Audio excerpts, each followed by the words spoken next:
नमस्कार, मी पाटील श्रीहरी. आज या ठिकाणी आपल्यासमोर उभा आहे तो महाराष्ट्र शासनाची शिष्यवृत्ती योजना व त्याची अंमलबजावणी या विषयाचा परामर्श घेण्यासाठी. मित्रांनो, भारतीय राज्यघटनेचे शिल्पकार डॉक्टर बाबासाहेब आंबेडकर असं म्हणतात की शिक्षण हे वाघिणीचं दूध आहे आणि जो तो प्राशन करेल तो गुरगुरल्याशिवाय राहणार नाही. पण हे शिक्षण घेण्यासाठी पैसा हे अत्यंत महत्त्वाचे साधन आहे. पण अनेक विद्यार्थ्यांची आर्थिक परिस्थिती इतकी बिकट आहे की ते त्यांच्या साध्या मूलभूत गरजाही पूर्ण करू शकत नाहीत. तेव्हा शिक्षणाचा विचार ते नंतरची गोष्ट म्हणून शिक्षणाकडे पाहतात. याच शिक्षणाकडे नंतरची गोष्ट म्हणून पाहण्याच्या विचारामुळे समाजामध्ये असाक्षरता व गुन्हेगारीचे प्रमाण वाढते व समाज हा साक्षरतेकडे न जाता एका विकृत परिस्थितीकडे जायला लागतो. तेव्हा मग देशाची व राज्याची जी हानी होते ती कधीही न भरून निघणारी असते. अशी हानी होऊ नये म्हणून अनेक थोर समाज सुधारकांनी शिक्षण क्षेत्रात अत्यंत भरघोस काम केलं आहे. त्यामध्ये कर्मवीर भाऊराव पाटील, महात्मा ज्योतिबा फुले, सावित्रीबाई फुले तसेच राजर्षी शाहू महाराज यांनी अत्यंत भरीव कामगिरी केली आहे.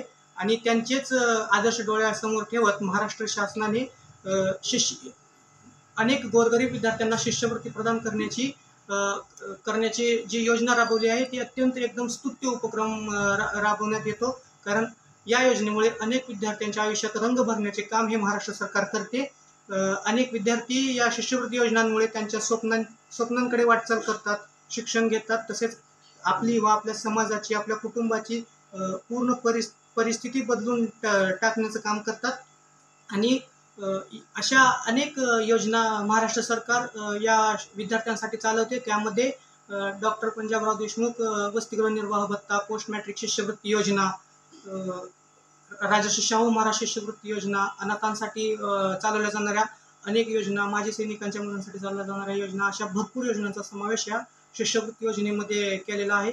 आणि या योजनेची अंमलबजावणी ही सरकारने तितक्याच जबाबदारीने व काळजीपूर्वक केलेली आहे. कारण जनसामान्य लोकांमध्ये असा समज आहे की सरकारी योजना ह्या कागदावरच बनतात आणि कागदावरच विरून जातात.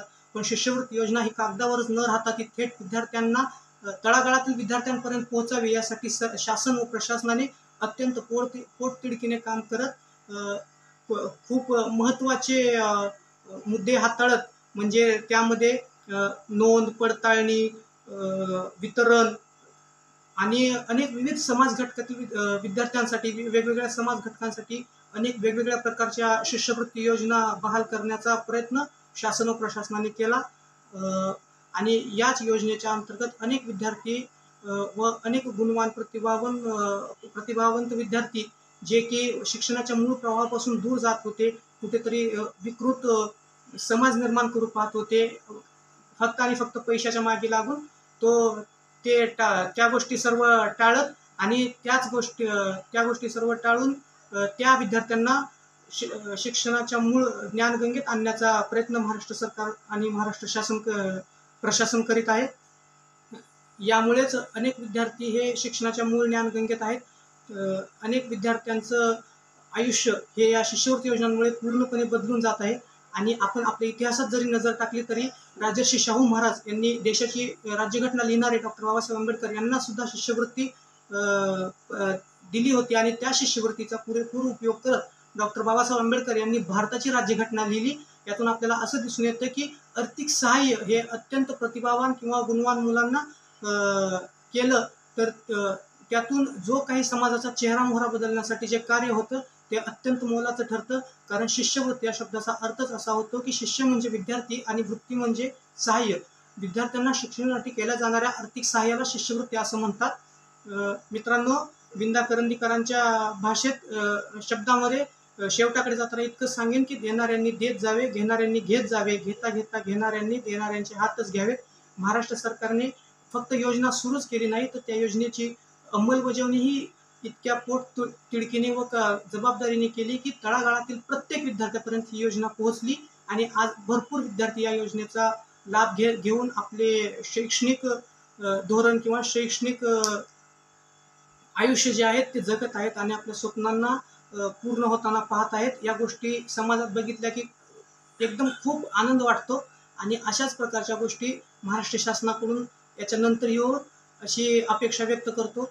शेवटी विद्यार्थ्यांनीही दिल्या जाणाऱ्या सवलतींचा व या अर्थसहाय्याचा योग्य तोच वापर करावा आणि राज्याच्या तसेच देशाच्या जडणघडणीत आपली मोलाचा सिंहाचा वाटा उचलावा आणि या देशाला महासत्ता बनवण्याचं जे स्वप्न डॉक्टर APJ अब्दुल कलाम यांनी बघितले होते ते स्वप्न पूर्णत्वास नेण्यासाठी नक्कीच हे विद्यार्थी